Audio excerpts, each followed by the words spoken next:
Hello, can you hear me, Uncle? Hút ได้ยินแล้วนะพี่มวด hút chôn vào này บานลือปกบาน lư โจร lư ปกโจร lư ปกบาน lư lư lư บานปกบาน nè บานปกบาน nè สักถามว่าเป็นยังไงบ้างสุขภาพดีหรือเปล่า គាត់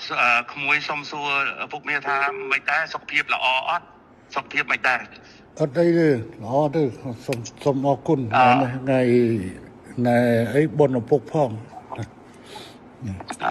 สุขภาพแข็งแรงดีครับ โอเคค่ะบอกว่าวันนี้ได้คุยกับพี่มวดเรื่องชายแดนบอกว่าก็เข้าใจตรงกันว่าทั้งท่านฮុនเซนทั้งอิงก็อยากให้สองประเทศสงบสุขค่ะ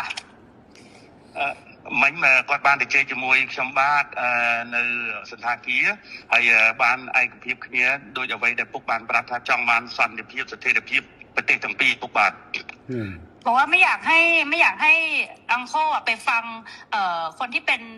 ฝั่งตรงข้ามกับเราเพราะว่าพอไปฟังฝั่งตรงข้ามอย่างพวกแม่ทัพภาค2เนี่ยค่ะเป็นคนของฝั่งตรงข้ามหมดเลยซึ่งพอไปฟังนั้นเสร็จ